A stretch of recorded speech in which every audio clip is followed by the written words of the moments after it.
Andy, feels like this is a week in college football that we have had circled really since media days. Like, there's so many big time matchups. You got Ohio State, Notre Dame, you got Florida State, Clemson, you got Colorado, Oregon, like just a multitude of big time matchups. I mean, how are we feeling going into this week? Does it feel like we're about to just get like some seismic headlines that are going to shape the rest of the season to you? Yeah, I kind of wish they could have sprinkled this a little more throughout the first 3 weeks. Like, why is it all now? Because I'm thinking about, I'm looking at windows like noon. I want to watch Auburn and Texas A&M, but I also really want to watch Oklahoma and Cincinnati. And it's like, these could be not in the same place. You could not have Oregon and Colorado bumping up against Alabama and Ole Miss. You could not have a whiteout game at Penn State against Iowa bumping up against Notre Dame and Ohio State and South Bend. Like, guys, you had 3 other weeks you could have put some of these games in. There's absolutely zero moderation from the good people running college No, football. it's like hey, let's dump it all on one weekend, and you just go ahead and gorge yourself as a college football fan. Yeah, but, it's like we were eating salads, and then all of a sudden they just give us a Golden Corral. Diet's over. We're back to gorging our faces when it comes to college football as a product. But, one team that has kind of carried a lot of the juice for the early part of the season is Coach Prime and company. Like, the over-under win total was 3.5 in Vegas, and now they're sitting right there at 3-0. Big one in Eugene this weekend. And I want to kind of just approach this conversation around belief with Colorado, because there was a point in time, especially early in the year, where it was like, hey, if you don't believe in Colorado, you're a bad person. Like, that was kind of like the narrative for some people on the outside looking in. Like, what do you make of Colorado in this whole belief conversation when it comes to this game against Oregon? I feel like with Colorado, you and I should probably have a new segment on each of our shows that says, so you've decided to like college football because of Colorado and Dion. Like, let us explain to you how this crazy sport works, because it's kind of nuts. And there's some stuff you're going to be confused by. So I think that's maybe the way to do it. And then maybe we don't have people sending death threats to a dude who it was a late hit. Yeah, but I don't think he was trying to do anything really bad. So it's amazing to me how the narrative has flipped a couple times on Dion, because it was, how dare you kick all those kids off the team? Oh, wait, you kicked all those kids off the team because they were not that good, and the ones you brought in are better. Oh, okay, well, that's fine. And then it's, yeah, but you can't get the big guys. You're not going to, and I'm as guilty of that as anybody. I didn't think you could get functional lines of scrimmage out of the transfer portal. And I'd say that question still remains unanswered, but we'll get an answer, or at least an approximation of an answer this week, because Oregon has very good line of scrimmage play. They have very good athletes on the line of scrimmage, like Josh Conerly, former 5-star at left tackle, doing the traditional thing of, he was there as a freshman, but now as a sophomore, he's coming into his own. You're like, oh, that's why he was a 5-star. And then you've got Brandon Dorlus, who feels like he's been on their D-line for, since Chip Kelly was coaching, but also Jordan Birch, who transferred from South Carolina, who was a 5-star also. And you see those 5-star prospect flashes when he plays, and you're like, okay, this is a team that clearly has been built on the line of scrimmage going back to when Mario Cristobal was the coach, because that is how they feel you can compete on a national level. Colorado is probably going to bump into that this week, and that's going to be a problem, because TCU not quite where Oregon is on that level. Nebraska is not there yet, but this is the real deal. This is a team that can compete for the Pac-12 title, that can compete for a college football playoff berth. And, oh, by the way, their skill players are also really fast.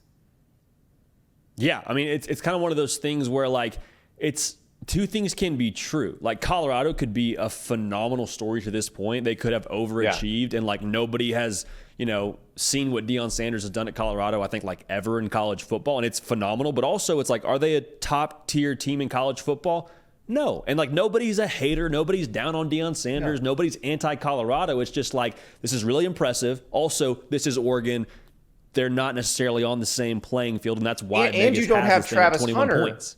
Right. You don't have Travis Hunter, who is that player that is special. Like, Travis Hunter might be better than all of Oregon's players. Yeah. And but he's not playing. So that's the thing. How are you better at, if you go down the list, maybe Shedeur Sanders is better than Bo Nix. It's a which conversation. is crazy. Yeah, but that just speaks highly of Shedeur Sanders. I mean, he's come to this level. And look, Shedeur Sanders was recruited at this level. If Deion hadn't gone to coach at Jackson State, Shedeur Sanders already would have been a Power 5 quarterback. So, but that position, perhaps Dylan Edwards, maybe. But how many positions can we say Colorado is definitively better than Oregon at this position? It's going to be Oregon better than Colorado at almost all of them. And so what happens then after this game? Like, I feel like there's going to be an overreaction either way, and it might not be an overreaction if Colorado somehow finds a way to win this game. If they dismantle another 3 touchdowns, we'll overreact. Like, okay, like that's crazy. But if they we'll lose, overreact to that for sure. Yeah, like that would be insane. But if they lose, it feels like there's going to be this really loud opinion saying, well, Colorado's not any good. Like, where do they go from here if they do end up doing what Vegas says they're going to do and end up losing this game? So for me, if they're competitive in this game, I'm looking at that is a tremendous coaching job by Colorado's staff. That to have that roster be competitive on the road against Oregon. And again, I'm not talking about if they win. I'm talking about if they're within a couple of touchdowns. If that game is a 1-possession game sometime in the second half, that's going to be a triumph for their staff because it's hard to take a bunch of guys out of the transfer portal, put them together, and then send them on the road against a team that is this talented and well coached, by the way, and be competitive. It says that next year, when they do get more of their own guys in, they've had these guys a little longer, maybe they flip some guys out of your 2024 class, elite recruiting schools around the country, they're going to be pretty damn good. Yeah, and Warren Sapp saying he's going to join that coaching staff unofficially, I guess, with Rich Eisen and co. Like, the future is bright in Colorado, without a question. And very, very big game. I mean, also that one obviously will have incredible impact, and it'll be fun to watch. But probably the game of the upcoming Week 4 slate is Ohio State going to South Bend, Indiana. Andy, you're going to be there. Ohio State's favored in this game. Does that feel funny to you like it feels funny to me with Kyle McCord and how they kind of didn't look as impressive those first 2 games of the season? No, because they still have the most special player on the field in Marvin Harrison Jr. And the way the defense played last week, I know some people are going to look at that and say it's just Western Kentucky. But you and I both know how good Austin Reed is and how good their passing game is. Yeah. And Ohio State shut it down. And I think that says a lot. And this game will tell us a lot about where Ohio State is because remember, what's been the problem at Ohio State the past 2 seasons? Too many big plays, too many chunk plays through the air that really diminish everything else they do on a down-to-down basis on defense and put the offense in some tough spots. If they can eliminate those, we're talking about a team that can win the national title. And they're going to get tested here. I think it's interesting because if you look at what Notre Dame's offense is with Sam Hartman in it, they don't run the same plays as Michigan, but they have a similar style to Michigan where they're going to try to pound you up front and they're going to set up play action with the run. And when they do run effectively, they can be explosive in the pass game. And I think that's going to be a great test for Ohio State. Meanwhile, for Notre Dame, we've all been wondering what happens if they ever get that quarterback, if they ever get somebody who really can truly stretch the field. Ian Book was good for them. Took them to the playoff a couple times. But Sam Hartman's on a different level. And so how good are they offensively? How well do they stack up against the truly elite programs in the country when they've got that quarterback? We're going to get our answer. I mean, we haven't seen them have a quarterback like this since what? Jimmy Clausen? Like Brady Quinn? I mean, Brady those Quinn, are some names maybe, yeah. It's been a minute. It's been a minute. So, I mean, who does this game mean more to in your mind? Both teams have a pretty steep climb. Should you drop this one with Ohio State still having Penn State and Michigan? Notre Dame's got to play Clemson and USC. I mean, who does this mean more to? So I think Notre Dame actually could make the playoff with a loss this year as long as they beat one of Ohio State or USC and have a very narrow loss to the other one. So I don't think the seasons or the playoff chances are over if Notre Dame loses this one, as long as it's competitive.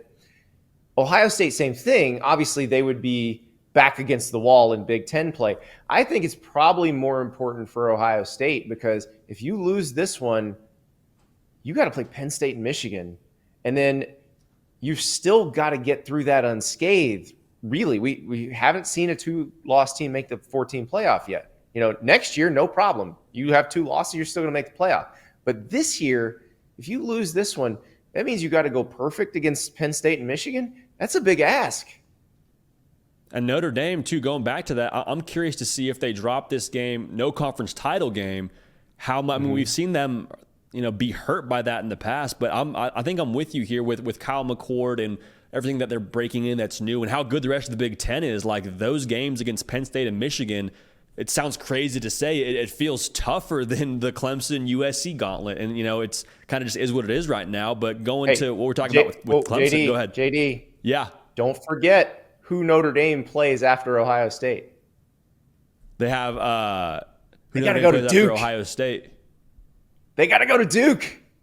Gotta go to Duke. See, that wasn't even on my radar. That wasn't even on my radar that they had Duke still left. I mean, it's going to be, it's a gauntlet. It's a gauntlet either way for both these teams. I mean, you don't want to drop one regardless ever, but with what they have ahead of them, I mean, it's an extremely impactful game for a number of reasons. I mean, when it comes to what we're talking about, though, with Clemson, them and Alabama both sporting an L going into week 4 of the college football season feels so bizarre. I mean, in a world where they have 2 losses after week 4, like what are we saying about Bama and Clemson after this week? Should they both lose their respective games?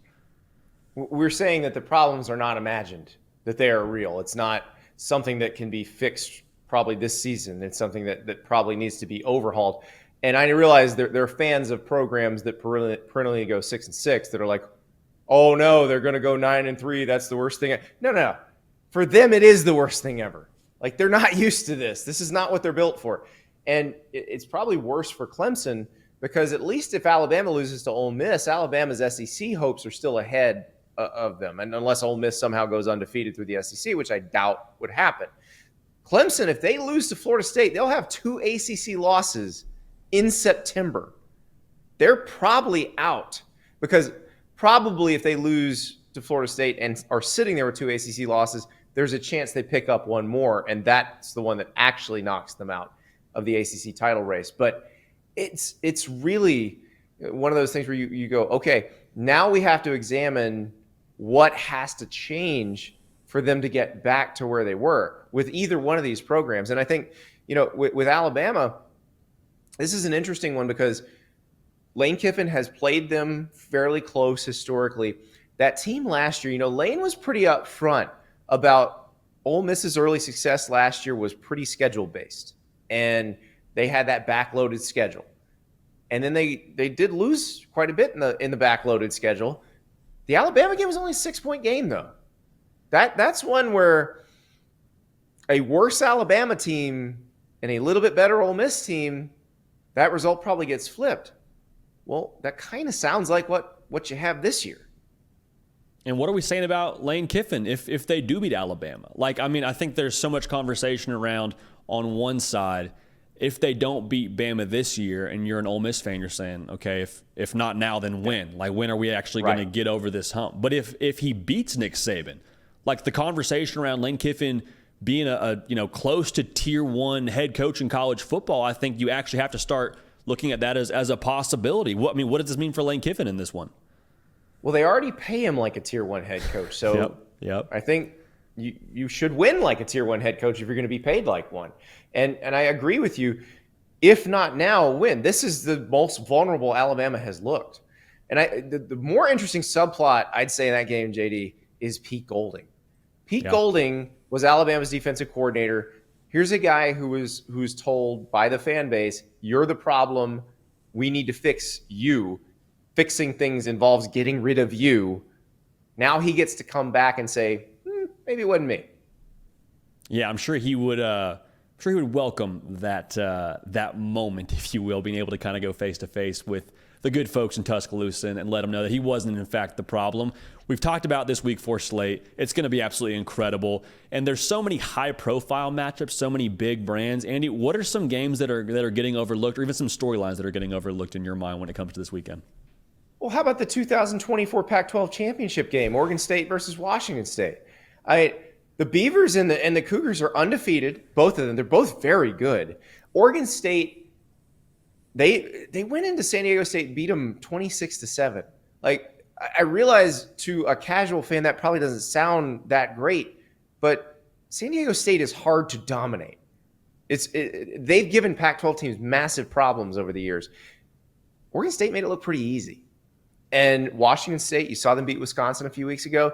This is a really exciting game. This is a Fox game. This is another chance for the fans in Pullman to show how well they show up and say, hey, look, we got left behind, but we are a very valuable property here. You see what we bring. You see this environment. You see how great it is. And also for Oregon State to come in and say, look, we play great football on both sides of the line of scrimmage. Jonathan Smith is a hell of a coach. The DJ Uiagalelei revenge tour continues. That's an incredible game. There's another game in the Pac-12 that's really exciting with UCLA and Utah, because we haven't really gotten a chance to see what UCLA is yet. They barely scraped by Coastal Carolina early, but the competition level hasn't been that high. Utah, maybe Cam Rising comes back. Maybe. I hope so. I can't wait to see this game, because it's going to be two teams that are really physical up front and want to just mash each other. And I think it will get a little bit wild. I mean, going back to what we were saying about Pete Golding and kind of his what's up now moment with Alabama, like DJ Uiagalelei had to have been watching that Monday night game where Clemson goes to Duke and just kind of sitting there with his arms folded like, well, I guess now they know. I guess now we see it wasn't just the DJU problem. That's got to feel good. He dropped some hints in the offseason. Remember Bruce Feldman wrote that story in The Athletic, and DJ was pretty upfront where he put some blame on the Clemson coaching staff, and people were like, it's just sour grapes. They stood behind you forever. How could you say that? Well, based on what we've seen, he may come out looking better in all of this. We'll see. I mean, this is a chance for Clemson to really show that what happened in Durham was the anomaly. But I do wonder with Florida State. Clearly, Florida State was playing that look-ahead game against Boston College. If they play that way, they're going to lose at Clemson. But I don't think we're going to see that version of Florida State. I think we'll see the version that we saw against LSU, and it's up to Clemson to match them athlete for athlete. And I'm not sure they can. Doesn't feel like it. Like I look at that game and I'm just struggling to find where does Clemson generate the offense that's going to match Jordan Travis. Even if he's dinged up, you got Keon Coleman and Johnny Wilson. Like, who matches up with Jaheim Bell, even though, Clemson has a lot of dudes on that defense. I think he's a problem in himself. Like, we didn't even touch on that game really, but that one is going to be very, very intriguing when it comes to what Florida State's going to be in the ACC. And we talked about Duke. Like, Notre Dame has to go to Duke. That was off my radar, but they don't get to play them in South Bend. They go to Durham, North Carolina. We could see Duke, Florida State for the ACC title. How weird would that be? We could. It's wild. But Florida State has to get over this hump first. They've got to overcome this. So they haven't beaten Clemson at Clemson since 2013, which that was quite a coming out party. That was a game where you knew Florida State was a national title contender that season. But then they haven't beaten Clemson at all since 2014, which is that weird game in Tallahassee when Jameis Winston was suspended for getting up on the table and yelling stuff. And came out in uniform. If Dabo starts Deshaun Watson instead of Cole Stout, Clemson wins that game. It was very strange. But think about it. This is 9 years ago. Florida State has not won this series in 9 years. It's time. If not now, like what they're saying for Ole Miss and Bama, if not now for Florida State, then when? Andy, I appreciate you so much making so much time. If y'all haven't yet checked out Andy's show on this very channel, 1, do that. 2, get in the podcast feed. Andy Staples on 3, Spotify, on Apple, wherever you get your podcast. Make sure you find the show. Andy, appreciate you, man. Enjoy South Bend. Enjoy Week 4. going to be a smorgasbord, if you will, on this college football Saturday this week 4. Well, you enjoy Clemson, and remember, they're not storming the field. They just meet at the paw after every game. Exactly. Yeah, no matter how quickly they run, meeting at the paw. Andy, appreciate it as always. Hey y'all, thanks so much for watching. Subscribe to the channel here to make sure you don't miss an episode of The Hard Count. Also be sure to check out other videos on the On3 YouTube channel.